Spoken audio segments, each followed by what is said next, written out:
Hello and welcome to coverage of U.S. Nationals round number 8. Maria Bertholdi in the booth, joined by Reed Duke. Piper Powell versus Brian Braun-Duin for the pod here, and to go undefeated into day 2 here at this tournament has got to feel great. Both of these players at an excellent position now.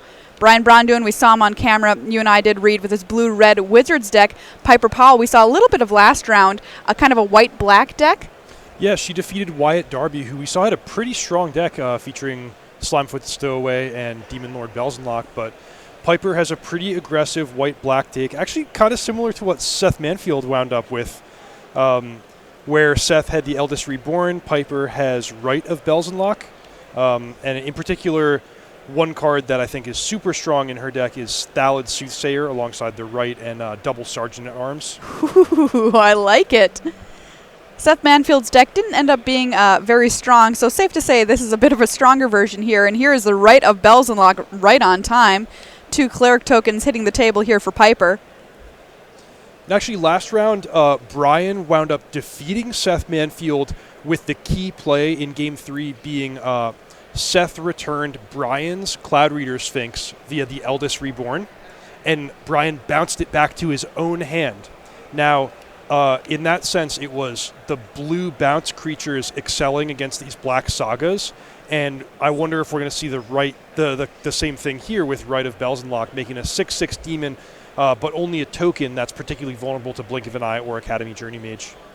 That's a good point, and we do know that Brian Braun-Duin has 2 Academy Journey Mages in his deck. Does he have access to Blink of an Eye as well? 1 Blink of an Eye as well. Okay.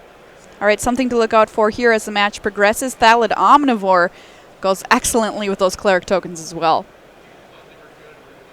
Back over to Brian Braun-Duin. Gitu Lava Runner and Gitu Journey Mage in play currently for BBD, ranked number 16 in the world.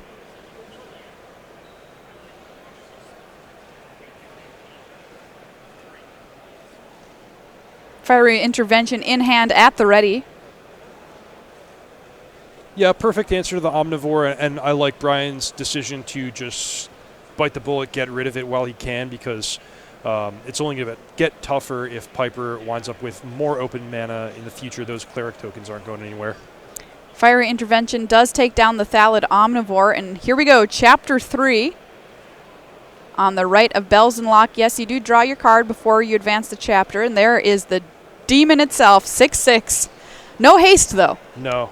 So an alternative to bouncing the token is if Brian has his Radiating Lightning to deal some damage to Piper, clean up all those clerics, could turn the demon against her. Wow, Radiating Lightning main deck has just looked awesome for Brian Braun-Duin every time we've seen it, so we'll see if it's in his hand. Sergeant at Arms here, kicked. It's going to bring along a couple of soldier tokens for Piper. Really putting our spotters to the test with 3 different obscure tokens coming into play. Absolutely. Virtually the same turn. Well done down there.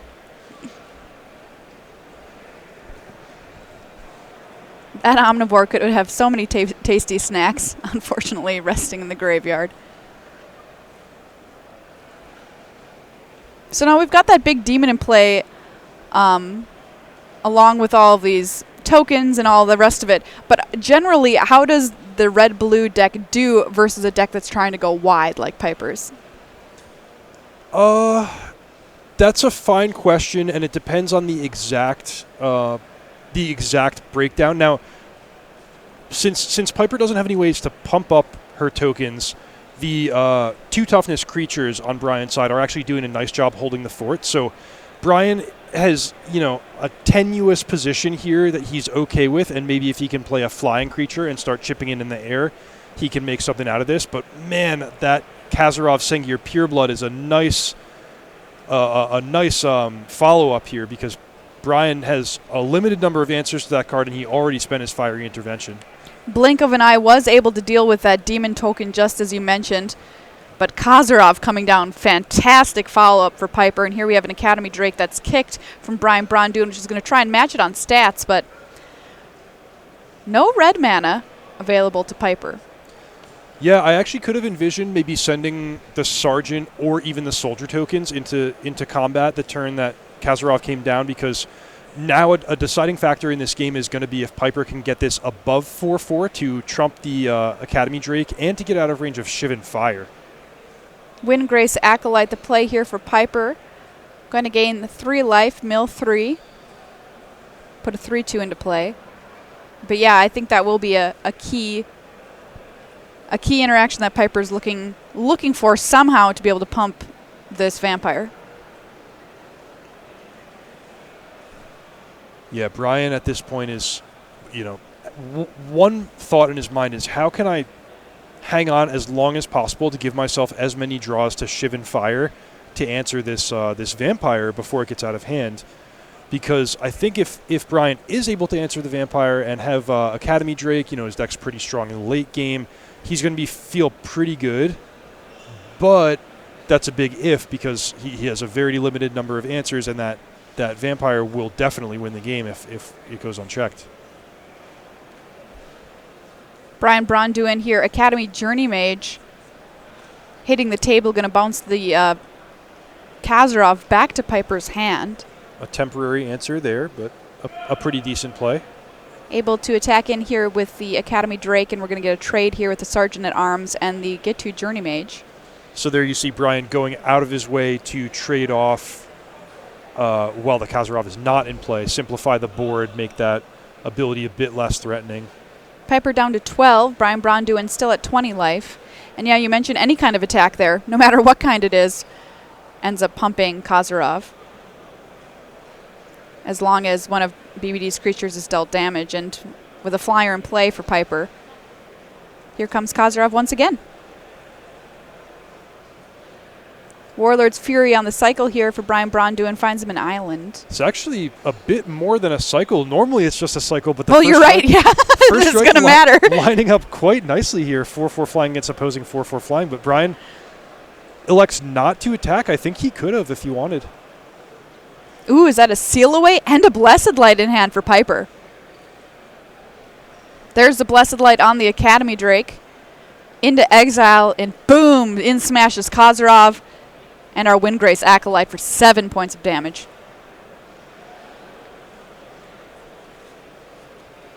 Piper smashed Pro Tour winner Wyatt Darby last round, now well on her way to smashing Brian Braun in Game 1. Yeah, starting off day 2 undefeated has got to feel excellent at this tournament. It's a smaller tournament as well. Mm-hmm. About 700 or so players. And although we did have buys, there are fewer buys than at a Grand Prix, so that's right. An 8-0 record, all the more impressive.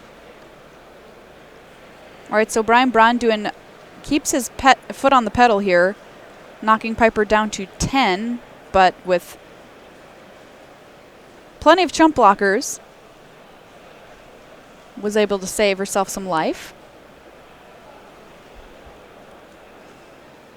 Feral Abomination is going to get added to the table here for Piper. And once again, in comes Kazarov, in comes the Windgrace Acolyte. Another 7 to Brian Braun. Seal Away still up and in hand. And BBD is going to scoop him up. That is game number 1 going to Piper Powell here in this match. Round number 8 here at U.S. Nationals. Our players competing for 2 spots on our U.S. team at the World Magic Cup. Reed Duke here in the booth played last year on the team. Yeah, that's right. It was great. I'm excited to see how the team develops for this year. These 2 players that we're watching now, well on their way to possible top 8 finish. All right, so players now kind of consulting the deck lists and sideboards, what they could possibly bring in here for game number 2. That Radiating Lightning not going anywhere for Brian Braun, I can imagine. No, it's really strong against Rite of Belzenlach in particular. But Brian's deck in general is strong against that card. He actually had a pretty good exchange, getting to bounce the Demon token at a profit with Blink of an Eye, but it was not enough. The Kazarov went unchecked. Piper had a couple well-placed removal spells, and that was enough to bury Brian. Any other exciting cards hanging out in Piper's deck that we can be on the lookout for here coming up for game number 2? It looks like a fairly mundane white-black deck. When we first took a look at Brian's deck list, I called it just a very bread and butter version of Blue-Red Wizards. And the same can probably be said about Piper's black-white deck, although black-white, I have to say, is a much more unusual archetype in Dominaria draft. We actually had 2.5 players drafting it in this, our feature pod. Seth Manfield, Piper, and Wyatt had an Abzan deck. You're right. It kind of lends itself to sort of less synergy than the other color pairs. Not all of them, but it's kind of a historic theme to the deck. Yep. I would say the hallmarks of Piper's deck are strong removal, Blessed Light, Seal Away, Eviscerate, and those couple of top-end bombs like the Rite of Belzenlok and the Kazarov. In addition, I think that Thallid Soothsayer is something really special in her deck, and if the board stalls out like it did in that first game, that's going to give a really nice long-term advantage. Piper Powell's from Lexington, Kentucky, has been playing since Return to Ravnica, woohoo, same as me, and works in a glass-blowing studio, which is really cool. Brian Braun-Duin is the 2016 World Champion, 13 Grand Prix top 8s. His first was in 2013.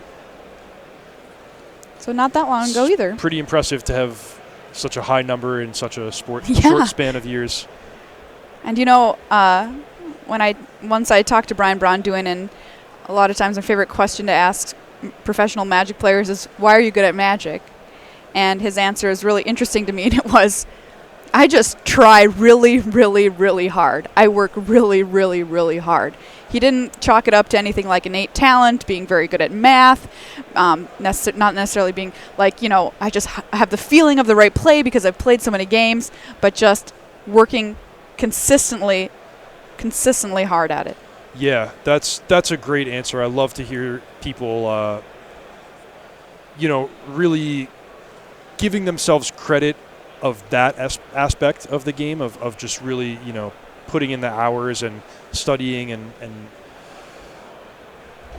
turning to quality over, quality of preparation above anything else. I think some aspect of that is well, a lot of it is true in Brian's case, but also some aspect of it is he's just a humble guy. Yeah, I'm sure. Brian is extremely bright. He's a really smart guy, which you can tell just a few minutes of talking to him or reading his writing, which is also excellent for players of any level. But yeah, Brian, just consummate professional, combination of being really smart, working hard, putting in the hours, having good resources in terms of teammates and practice. He's somebody who's already at the top of the game and likely to only get better in the next couple of years. We're underway here in game number 2. Piper Powell up a game over Brian Braun-Duin. Looks a little similar to game 1 here. The Rite of Belzenlok is in play. 4 Cleric tokens already for Piper, and here's a Divest on Brian Braun-Duin. Okay, let's take a look.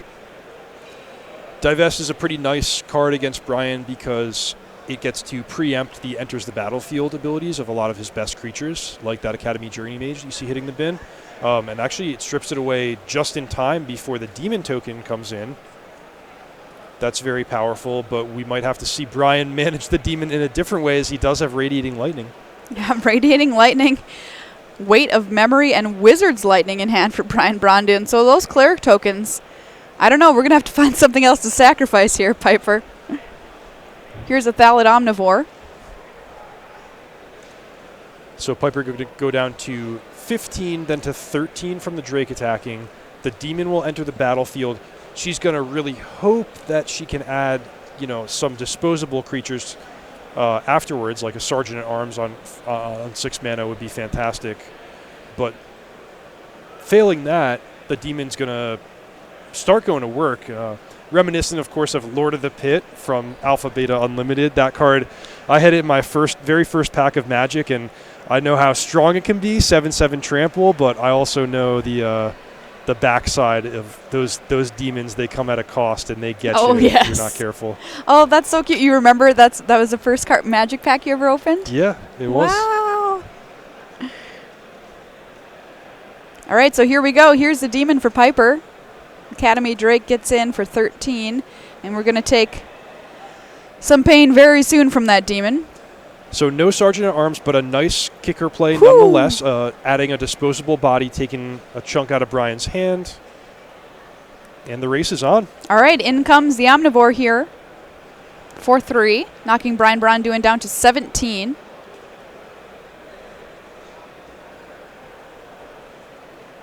And sometimes it's okay to play the Skin Witch when you're not getting the last 2 cards out of their hands, still kicked.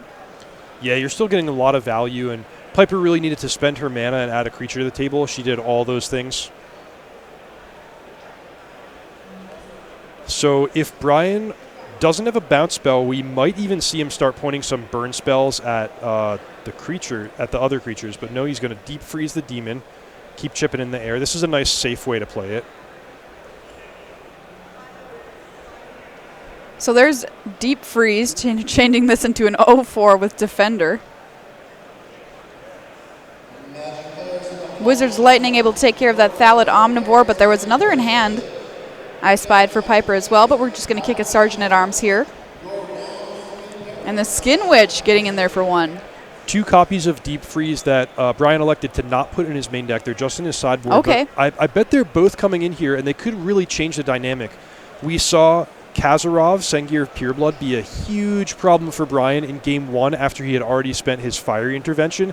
But the difference between having 1 or 2 answers to that card and having 4 with the 2 Deep Freezes really is going to change the way Brian is able to play. You see Deep Freeze getting him out of a sticky situation against the Demon token. Generally a strong card. I think Brian left it in his sideboard when he was building his main deck because his plan really involves attacking on the ground. G2 Journey Mage, G2 Lava Runner, Academy Journey Mage. So Deep Freeze does leave behind a relevant body when that's your game plan. Fiery Intervention takes care of a Sergeant at Arms, which I find it's just pretty aggressive actually to kill that thing. That's very unusual. It really tells you about the texture of Brian's hand, that he really needs to get the job done with this Academy Drake, and he really needs to not lose the race on the ground. He's kind of desperate. The cards aren't lining up the way he needs them to, but he's just trying to hang on, make sure he can spend his mana. Another Thallid Omnivore and a Drudge Sentinel here for Piper, and opt for Brian Braun-Duin bottoms card, then draws. So the Deep Freeze here, a judge checking in if Piper's still got to pay the price. That would be brutal, huh? Wow, that would be an insane Deep Freeze.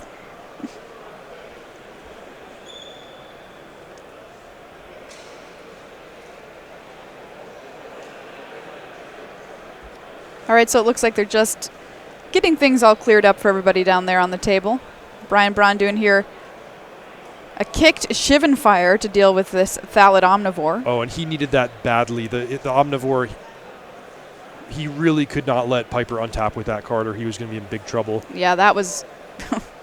But now he's bought himself some time. The Academy Drake can't hold off the Drudge Sentinel, but at least it holds off the 1/1. So Brian just taking 2 damage per turn. His deck's quite powerful. A lot of good draws available to him, and this is anybody's game. All right, 2 cards left in hand for Brian Braun-Duin. Drudge Sentinel was able to get in there last turn. And BBD just passes the turn on back. So I would bet that the last card in Brian's hand is another land, because he wants to keep 1 in case he draws his Keldon Raider. Oh, okay. Drudge Sentinel drops Brian Braun-Duin down to 9, so we're at 9 all here. Yeah, BBD just seems like he's just running out of gas. That's a good sign for, right, for here we go. BBD fans. Attacking means he probably drew a follow-up creature. Academy Drake knocks Piper down to 7, and there is a G2 Journey Mage. Sadly, no trigger, but at least he gets to add something to the battlefield. Ooh, and is it just 3 lands for Piper? I'm not sure. I think it is at least 2. Here's Drudge Sentinel once again chipping in for another 2. Oh, actually a It's seal, seal away. away. It's nice in a close race situation.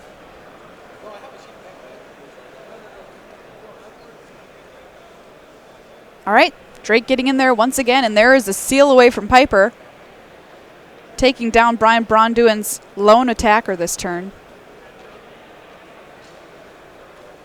We saw Seal Away in the constructed rounds as well. Yes, we did. Good no matter when. Seal Away. Academy Journey Mage here will bounce the Drudge Sentinel back to Piper's hand. Feral Abomination here for Piper. So Brian would really love to pick up his other copy of Deep Freeze to answer that, but he's kind of in trouble against that Feral Abomination. Plays a land, passes the turn. Yeah, 5/5 with Death Touch. A big baddie on this battlefield. Double block here from Brian Braun-Duin.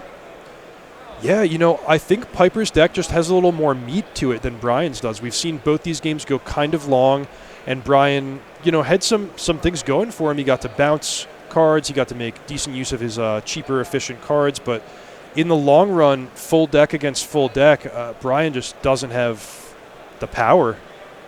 Stronghold Confessor and a Drudge Sentinel here for Piper. Brian draws, passes back. Could be that he is completely out of answers here. And it looks like Piper interested with sending most of the team and all of it. And there is the handshake. Piper Powell defeating Brian Braun-Duin to go undefeated into day 2 and winning our pod here in the feature match area. Congratulations to BBD as well. Starting day 2 at 7-1 is an excellent record as well here at U.S. Nationals. Yeah, so Piper got to be really pumped about her position in the tournament, but also, 3-0ing a draft pod, that would be challenging by Pro Tour standards.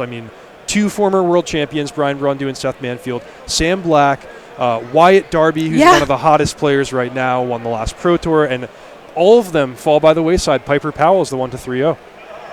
All right, so I just want to give a big thanks to Card Titan here at the tournament this weekend for U.S. Nationals for making everything go very well. We've got more coming up tomorrow morning at 9 a.m. We're going to do draft again. Ultra Pro, big thanks to them for helping put this tournament on. And then we're going to have 2 rounds of standard, so just 2, and then we're going to give a cut to our top 8. So don't go anywhere. Go anywhere tonight, I suppose, but then come back tomorrow morning and don't go anywhere because we'll be back at 9 a.m. Big thanks to everybody for tuning in today. Have a good night.